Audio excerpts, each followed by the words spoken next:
All right. Next part. Let me check the time here. Okay.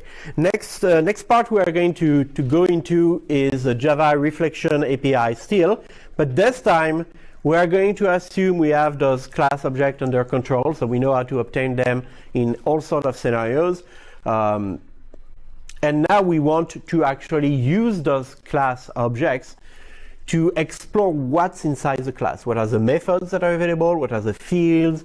What are the constructor? And not only get more objects that represent a field, a method, a constructor, but also interact with them. Like if I get an object that represents a method in a class, well, obviously one of the things I would like to be able to do is call that method. Okay, so that allows you dynamically to do things like, for example, at runtime, I have a class. I don't know much about that class, but I'm going to search into that class for a method called, for example, test. And if I find a method called test, I get an object representing the method, and I tell that object execute the method test. Okay, and this is typically things that you would do in unit testing frameworks. Okay, stuff like that. So, quick remark, but I already covered that in a previous slide, so it's just a reminder at that point. Make sure that the terminology doesn't confuse you. Okay, class member versus member classes. So member classes are classes. So inner class, nested class, anonymous class. Okay, and the class members are field constructor methods. All right. So the second operation we're going to do is manipulating what's inside the class, and we're going to look at it from a 20,000 feet perspective, okay, very high level. At a very high level, everything you find actually in the Java Reflection API is going to allow you to access any of those types of member, field, method, constructor, okay? And for each of these, you are going to have two kinds of methods. Methods that allow you to search for a particular member. So I want to find the method which name is, test my program. So I give a string, test my program, I get one object representing that method. Okay? And then there are other methods that are, just like get declaring classes, get declared classes. They are plural. They are going to return to you a list of objects, or a list of fields, or a list of method, or a list of constructor. Okay? In that case, you want to get all of the field, method, constructor that maybe match a criterion, and then you want to refine your search yourself, okay? You want to iterate over that list and do something, like for example, detecting, if it's an anonymous class. And in parallel to that, you have also two kinds of methods, those that are going to allow you to access the members that are declared directly in the class. So we already saw some of those methods, okay? Like get declared classes. That's the difference. And the alternative to that is you want to see everything that's public and inherited. So the same distinction between get declared class, get declared class, and now I have a blank. Somebody remembers? Thank you. I guess that's the one. No, that's not the one, but never mind.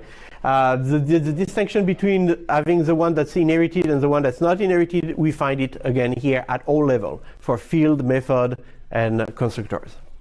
So it's a nice way to look at it as a table. Okay, that's going to help you memorize all those variants. So here we are looking at the fields locating methods. So all of those methods return an object of class field with an uppercase F. So we have 4 of them. The 2 first are singular. Okay, so they are singular. That means they're not going to return to you a list of members. They are going to return to you an object, a single object representing one member. The 2 other methods that are similarly intended are going to return a list of members, and you can spot it easily because they are plural. So you want to get a field, or you want to get blah, blah, blah fields. Okay. And now the other distinction, again, same that we were talking about, is whether it's going to include inherited members. Okay. So everything that's public, including what I inherited. Or whether it's going to not include inherited member, but actually give me private member of this class. So members, again, here stands for field. But we are going to see that we have similar tables for constructor and methods. So let's take a quick look. Get declared field. is going to give me a single field. It's not going to look at any inherited member. That means that if you call getDeclared field on a class object, and that field has not been declared in that class, then you're not going to get it. Now, if it's private or public, doesn't matter. Even if it's private, you get it. Compare that to getField. GetField, again, is singular, so the first column doesn't change. But this one, if the field is private, it's not going to get you the object. But if the field is not declared in your class, but is declared in one of the superclass, it's going to give you access to the class object, to the field object representing that field. And then the getDeclared fields, plural, and getFields method, they do the same thing. Same thing than the two previous ones, okay? The table is the same if you look at this part here, the square in the table on the right. The only difference is that, well, you are going to get a list. You are going to get a list of fields. So this is good to obtain all the fields, all the, well, in this case, all the fields, but we're going to see all the method, all the constructor of a given class. Once you're okay with this table, once it makes sense, okay, the two next slides are exactly the same thing. The only thing that changes is the part that is highlighted in yellow, and of course, the name here ends with method instead of field, or methods instead of fields.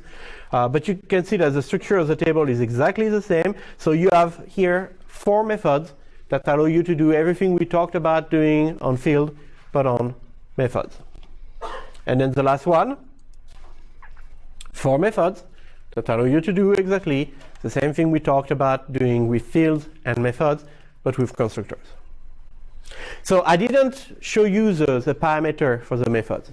Okay, the return type is obvious, but the parameter, I didn't discuss the different variants you have. This is where having a link to the Java 8 documentation is good. And I think I provided you a link on the Canvas site because there are a lot of variants there. And it depends what you want. You know, do you want to find a field by name?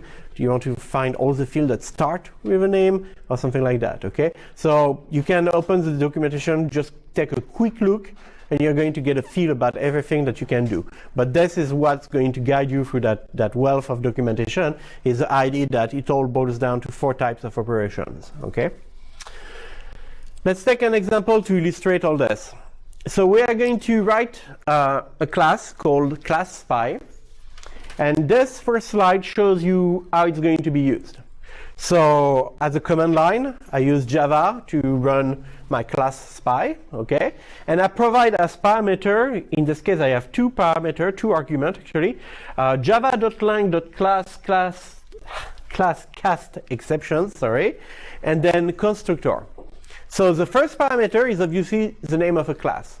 So I give the name of a class that you can find in the Java framework. Okay, I give that to my program. So my program is going to read the command line argument and do something with them. And then the second thing I specify is, well, I'm interested in knowing more about the constructors actually of that class. Here's the output of the program. The program is going to tell me, okay, I found your class. Your class is java.lang.classCastException, so it doesn't seem like much, right? I could just print that string, but as you are going to see, we were not lazy. We went about, finding the class object for that class. So what we display here is information from the class object. And then to prove that I have the class object, I'm going to even tell you that I can extract the package name, which I could still have cheated and just take the substring here, but anyway. And then that definitely proves that I had a class object. Now, since you asked me to look at constructors, I'm going to list all the constructors in that class. Okay, so I have 2 constructors in this example: classCastException that takes, so the first one takes no argument, the second one takes 1 parameter of class string. So java.lang.string, because by default it's using fully qualified names. All right, so we're going to look at how we can make this kind of stuff happen. So let's take a look at the ClassSpy.java file. That's the main part, right? So a bunch of import statements. I generally omit import statement from the slides. So again, that's a reason to go, to the Java 8 documentation when you want to use a class, a method in that class, whatever. It's going to remind you what import statement you need. I put them there just so that you have them somewhere in the slide deck. Okay. So you can see that we are taking pretty much everything from java.lang.reflect. Okay, except that system.out. And that system.out warrants actually a little remark because it's not an import, it's a static import. So how many of you used ever static imports? Okay, well, I never used static import ever before to teach them to you. So that's that, I guess, widespread anyway. But the idea of import, you know what the idea of import is. It's just to actually say, I want to be able to refer, to constructor, for example, without having to write everywhere in my code java.lang.reflect constructor. Like if I want to create a constructor object, I would have to write java.lang.reflect.constructor p equal new java.lang.reflect.constructor parentheses parameters parentheses.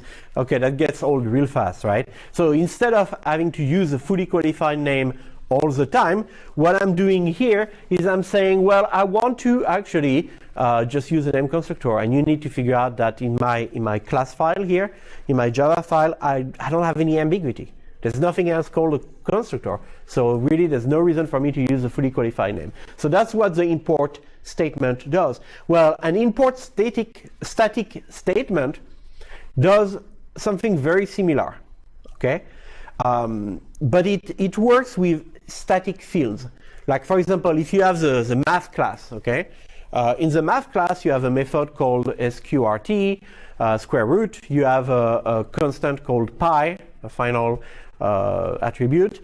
So what if you want to use pi and sqrt, which are static method and attribute, without having to constantly write the name math.py, okay? Well, that's where you use a static import. So the static import says, I want to be able to use, for example, the constant pi without having to write constantly math.py. There's no ambiguity. I define nothing else in my Java file that even remotely looks like pi. So, you can go ahead and assume that every time I type pi, pi uppercase, I'm referring to java.lang.math.py. Okay? Well, same thing here. That's just the difference is that we want to be able to use out. Okay, so this good old system.out println, well, we don't want to bother rewriting system, every time. That's all. So it's just a small detail, okay, but if you look at the Oracle tutorial, they have this, right? They use this, so I want to make sure everybody is comfortable with that notation. And here's a little link for a little bit more information if you are curious. So let me go back one slide before I jump. So all we are going to look at now in the remaining slide is that part in yellow. Okay, so the definition of the ClassSpy itself. So everything I'm going to show in the next slide fits right there. So I'm going to start with the public static void main, the main method for that class. Okay, so this is where we are going to do some parsing of the very basic parsing of the command line arguments. Okay, so again, a little bit of generic notation. Ignore it for now, just use it as it is. We're going to cover that after the first exam. But what we are doing here is we say, okay, I want a variable C able to hold a reference on an object of type class, okay? And I'm going to use class.forName, so I'm using scenario, I think it was scenario number 3, which is I have a string that represents a class name and I want to obtain a class object for it. So where is my class name? Args index 0. Okay, so whatever you gave me on the command line, I'm going to take that, and I'm going to look it up. Pretty much find the class object for it. Then out, so we use out instead of system.out because of the static import. Out.format, so if you're not familiar with format, it's kind of like printf. Okay, it's kind of like it's a evolved version of println. It would correspond more closely to the printf. It allows you to use the syntax with % everywhere to say I want to insert something here. So what we are saying here is I want you to display on the console class colon followed by a carriage return, so go to the next line, followed by a few space to indent, and then I want to display a string, and then to carriage return, skip 2 lines. That's all there is there, okay? So those of you who studied C, C++, you are probably happy that everybody now is going back to printf. There is actually the author of the textbook, Kai Horstman. If you go to his personal website, he has a few jokes about Java programming. One of them is the history of printf, and it's actually worth reading because it shows you how different successive language went from a very complicated notation to display things that was printf, and then everybody tried to simplify it, so we use println and stuff like that. And then the latest evolution of Java was to say, you know what, printf is not that bad, so we're going to bring it back. So it's kind of interesting to see how we went like a big loop like that, just to decide how we were going to display things on the screen. Anyhow, so what is that string here, %s, that we want to display? That's the name of the class. So we use on the class object referred to by C, we use the method getCanonicalName. So that's a new method. That's one of the many methods available on class objects. And it's going to get us, as you guess, a string that is a canonical name of that class represented by that class object. So that's why that's how we display the class object. Then we call getPackage, again on that class object. So we get an object that represents a package in which a class is defined. And then we display on the screen, you know, okay, here's the package information, skip a line, here's a name, skip 2 lines. And the name is, if the package is not null, it's possible that I was defined in the default package, in which case the answer would be null. So if the package was not null, then I ask that package object to give me its name. And it's going to give me its fully qualified name as a string that I display. If not, then I display just no package, and I move on to the next step. The next step is, now that I had a class in my argument, my first argument was a class, I may have one or several arguments that follow. In the example that I used on the first slide, I only had the word constructor. But I could have the word constructor, field, method. I could ask for more than one thing. I could ask for just a constructor, just a field, just a method, or constructor and method, or method and field, or whatever. So I'm going to go and look at all of the arguments that were specified after the name of the class. And for each of them, I'm going to do a quick switch here. Class member.value of that name, that string, and I'm going to explain the class member.value of in the next slide. And based on that switch, based on what pretty much you are asking me to display, whether it's constructor, method, field, I'm going to do a specific, different work. All right. And then I have to catch here this exception, okay, class not found exception, which would be triggered here. If I try a string, you know, that is group, I'm not going to find a class named group. So I'm going to get an exception. All right, so I handle it here. So next slide is going to look at that switch statement here. What do we have? So the first thing I promised you I would explain is that. So what we're trying to do here is on the argument, on the command line, right? Remember we spelled out constructor all uppercase. It's a string. So what I'm doing here is I'm actually using the class member, and I'm asking it to convert that string that was typed on the command line into an enumerate.